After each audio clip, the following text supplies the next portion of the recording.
আমার এই ভিডিওটা শুধুমাত্র হুগলি জেলার মানুষদের জন্য। ইজতেমা উপলক্ষে যারা হুগলি জেলার মানুষ আপনারা আছেন, হুগলি জেলার মানুষদের জন্য এই ভিডিওটা শুধুমাত্র তাদের জন্য। এই ভিডিওতে আপনাদেরকে দেখাবো হুগলি জেলার ইজতেমার ক্যান্টিনগুলো ঠিক কোথায় হচ্ছে। তো প্রথমে বলে দিই, হুগলি জেলার টোটাল ক্যান্টিন হচ্ছে 22টা। শুধুমাত্র হুগলি জেলার টোটাল 22টা ক্যান্টিন হচ্ছে। তো 22টা ক্যান্টিন কোন এলাকার কত নম্বর ক্যান্টিন, তো চলুন এই ভিডিওতে আপনাদেরকে জানিয়ে দেবো। তো এই যে আমি এলাকাটায় আছি এখন দাঁড়িয়ে, এই সবগুলো কিন্তু হুগলি জেলার ক্যান্টিন দেখুন। তো চলুন এক ধার থেকে শুরু করে একদম 1 নম্বর থেকে শুরু করব এবং পুরো যে কটা ক্যান্টিন আছে, কোন কোন এলাকার কত নম্বর ক্যান্টিন, কোথায় আপনারা পাবেন, সব আপনাদেরকে দেখাবো। চলুন, সামনে আছে 4 নম্বর ক্যান্টিন, তো ওখান থেকে শুরু করবো, আপনাদেরকে দেখাবো। তো প্রথম থেকে আপনারা দেখতে পাচ্ছেন, ওই যে দেখুন রাস্তা, সামনে একটা বিল্ডিং দেখতে পাচ্ছেন আপনারা, সামনে ইজতেমার মাঠ।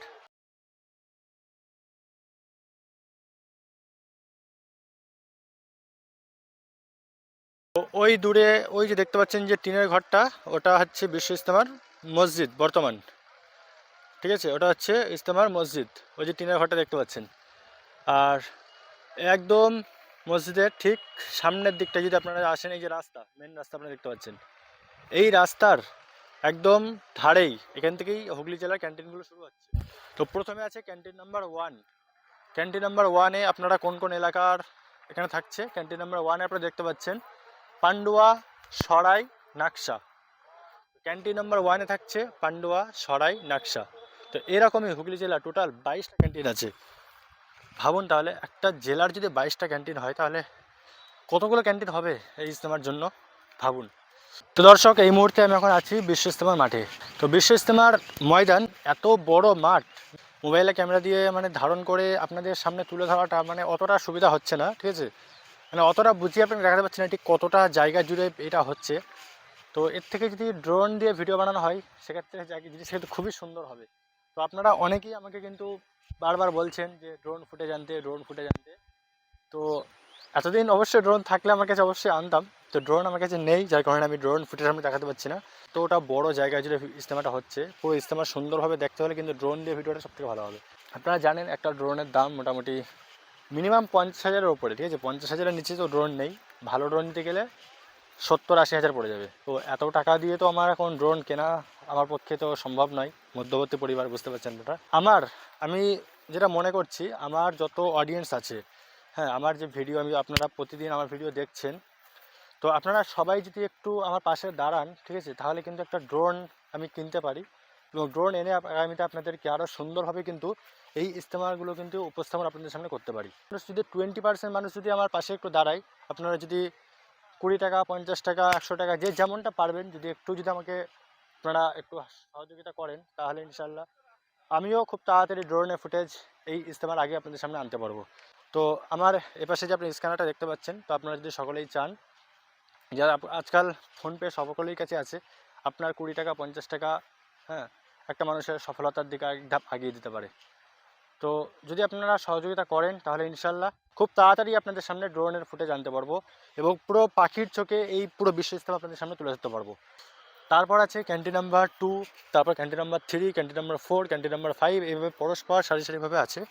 তো এরপরে আছে ক্যান্টিন নাম্বার 2। তো এটা আছে ক্যান্টিন নাম্বার 2, চাকুন্দি প্লাস কাপাস হাড়িয়া।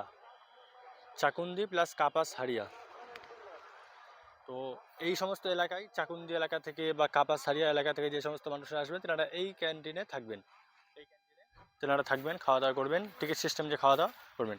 তারপরে আছে ক্যান্টিন নাম্বার 3, এগুলো পরস্পর আছে কিন্তু 3, তারপর 4, তারপর 5, এই লাইনটাই চলুন আপনাকে দেখাই।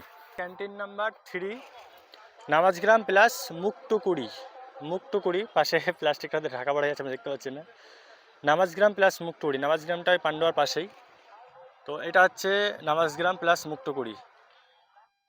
তারপরে আছে এখানে, তো এটা আছে ক্যান্টিন নম্বর 4 জামনা প্লাস বইচি। জামনা এবং বইচি, এই দুই জায়গা থেকে যে সমস্ত মানুষরা আসবেন, তেনারা এই ক্যান্টিনে থাকবেন। এরপর 5 নম্বর, তারপর আছে 6 নম্বর, চলুন। তারপর এখানে আছে ক্যান্টিন নাম্বার 5, ক্যান্টিন নাম্বার 5, এখানে আছে ভিটাসিন প্লাস জায়ের। তারপরে আছে ক্যান্টিন নাম্বার 6। তো ক্যান্টিন নম্বর 6 আপনারা পেয়ে যাবেন চকবাজার, চন্দননগর, কাজীপাড়া। এটা পেয়ে যাবেন আপনারা ক্যান্টিন নাম্বার 6, একদম প্রথম লাইনের একদম শেষে 6টা ক্যান্টিন আছে এই লাইনটাই। তারপরে দ্বিতীয় লাইন হচ্ছে এটা। তো এই লাইনে কোন কোন ক্যান্টিন আছে, কত নম্বর ক্যান্টিন আছে, চলুন আপনাদের দেখাবো। আর এই 6 নম্বর ক্যান্টিনের পরেই কিন্তু দেখতে পাচ্ছেন আপনারা ইস্তেমার ময়দান। 6 নম্বর ক্যান্টিনের পরে, এরপরে কিন্তু আর কোনো ক্যান্টিন নেই। 6 নম্বর ক্যান্টিনটা এদিকে লাস্ট, তারপরে আবার এই লাইনটা হবে, এই লাইনটা, তারপরে আবার ওই লাইনটা। তো দর্শক, আগের লাইনটা আপনার দেখালাম 6 নম্বর ক্যান্টিন পর্যন্ত আছে। তো তারপরে এটা হচ্ছে 7 নম্বর, এটা হচ্ছে দ্বিতীয় লাইন। তো এখান থেকে 7 নম্বর ক্যান্টিন থেকে শুরু। তো এটা হচ্ছে 7 নম্বর ক্যান্টিন, কিন্তু এই ক্যান্টিনে এখনও কিন্তু এলাকা মানে নাম করা হয়নি, নামকরণ করা হয়নি কোন এলাকার ক্যান্টিন হচ্ছে, এটা এখনও ব্যানার দেওয়া হয়নি। তো চলুন এটা বাদ দিয়ে এখন 8 নম্বর ক্যান্টিনটা আপনাকে দেখাই। তো 8 নম্বর ক্যান্টিন আপনারা যে সমস্ত এলাকা পেয়ে যাবেন, মুলটি, রাজহাট, কাছসারা। তো এরপর আছে 9 নম্বর ক্যান্টিন। হুগলি জেলা টোটাল 4টে লাইন ক্যান্টিন হচ্ছে, ভাবুন ভাই। তো 8 নম্বর ক্যান্টিনের পর এখানে এই জায়গাটা ফাঁকা আছে, সম্ভবত এখানে 9 নম্বর ক্যান্টিনটা হবে, এখনও কিন্তু হয়নি। তো এইটা আছে 10 নম্বর ক্যান্টিন। 10 নম্বর ক্যান্টিন আপনারা পেয়ে যাবেন মহিপালপুর প্লাস কামালপুর। তো কামালপুর গ্রাম, আমাদের অনেক দর্শক কামালপুরের আছেন, তো আপনাদের জন্য এই ক্যান্টিনটা, কামালপুর থেকে যারা আসবেন আপনাদের জন্য এই ক্যান্টিনটা। Canteen number 10 Mahipalpur plus Kamalpur. Canteen number 11, canteen number 11তে আপনারা পেয়ে যাবেন Sarenda plus Ghoshpur, Sarenda Ghoshpur. Canteen number 11তে আপনারা পেয়ে যাবেন। ক্যান্টিন নাম্বার 11, পরে আছে ক্যান্টিন নাম্বার 12। ক্যান্টিন নাম্বার 12তে চলুন দেখি ক্যান্টিন নাম্বার 12তে আছে কোন এলাকা। ক্যান্টিন নাম্বার 12 আছে বাবনান হাড়িট, বাবনান হাড়িট। এই দুটো জায়গার, এই দুই এলাকার মানুষরা আসবেন এই ক্যান্টিনে। তো যারা বাবনান থেকে আসবেন, হাড়িট থেকে আসবেন, আপনাদের জন্য এই ক্যান্টিনটা, ক্যান্টিন নাম্বার 12। তারপর একদম রাস্তার ধারেই আছে ক্যান্টিন নাম্বার 13, আপনাদের জন্য এই বাথরুম ব্যবস্থা আছে, এখানে বাথরুম, অজুখানা। ক্যান্টিন নাম্বার 13তে আছে গুপ্তিতলা, গুপ্তিতলা প্লাস দামপুর।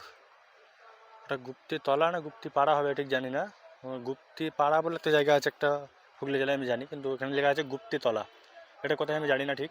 গুপ্তিতলা প্লাস দামপুর, এটা হচ্ছে ক্যান্টিন নাম্বার 13। তো মোটামুটি 7 থেকে 7, 8, 9, 10, 11, 12, 13 এই লাইনটা আপনারা পেয়ে যাবেন। তারপরের লাইন এখান থেকে আবার শুরু হচ্ছে, এটা ক্যান্টিন নাম্বার, ওটা 13 হলো। Canteen number 14, 15, 16, 17। চলুন এই লাইনটা আবার দেখি কোন কোন ক্যান্টিন, কোন কোন এলাকার ক্যান্টিন আছে। এই ক্যান্টিনে কোনো নামকরণ নেই, হয়তো এই ক্যান্টিনটা ওই দিকের মুখ হতে পারে। তো এইটা আছে ক্যান্টিন নাম্বার 14।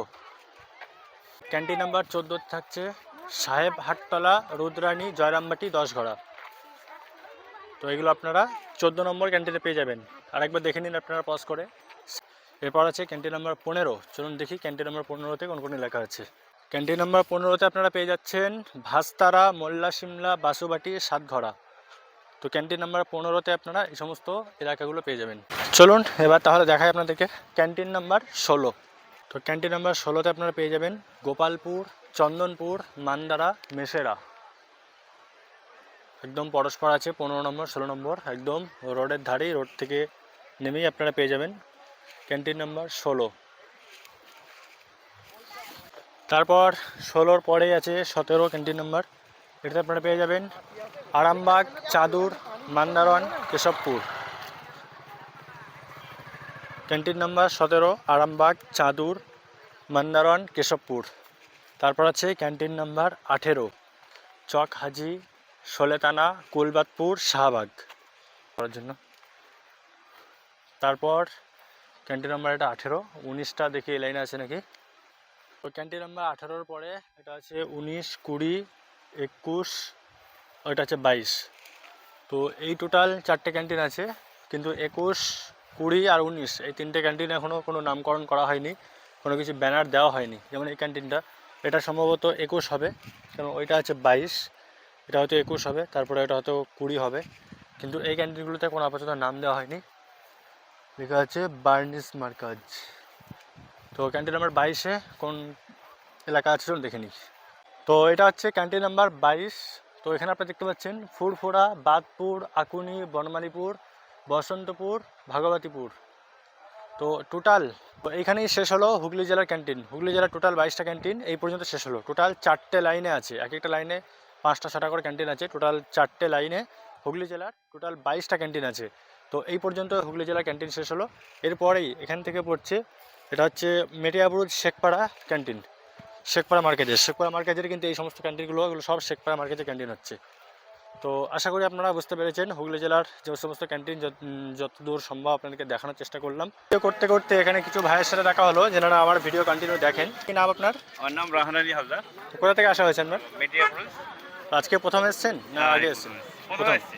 তো আমার ভিডিও কন্টিনিউ দেখেন, কেমন লাগে? খুব ভালো লাগে, প্রতিদিনই দেখি আমি। আচ্ছা, তো কেমন লাগছে আপনাদের বিশ্ব ইজতেমায় এসে? কি অভিজ্ঞতা আপনাদের? খুবই ভালো লাগছে, খুব কমই দেখা যায় এরকম। আচ্ছা, আপনাদের শেখপাড়া মার্কেজে কতগুলো ক্যান্টিন হচ্ছে তাও জানা আছে কিছু? ক্যান্টিন 10-12টা হবে, 10-12টা হবে সব মিলিয়ে মানে। আচ্ছা, তো আপনার কি আইডিয়া বিশ্ব ইজতেমায় মোটামুটি কত মানুষ হতে পারে? অ্যাবাভ 1 crore হবে। ঠিক আছে, থ্যাংক ইউ। তো দর্শক, এই ভিডিওতে আপনাদেরকে হুগলি জেলার সমস্ত ক্যান্টিন আপনাদের সামনে তুলে ধরলাম। তো নেক্সট আপনাদের দেখাবো উত্তর চব্বিশ পরগনা জেলার সমস্ত ক্যান্টিনগুলো। তো এপাশে আরও একবার স্ক্যানারটা দিয়ে আপনাদের স্মরণ করে দিলাম, যদি কিছু পারেন তো অবশ্যই পাশে দাঁড়াতে পারেন।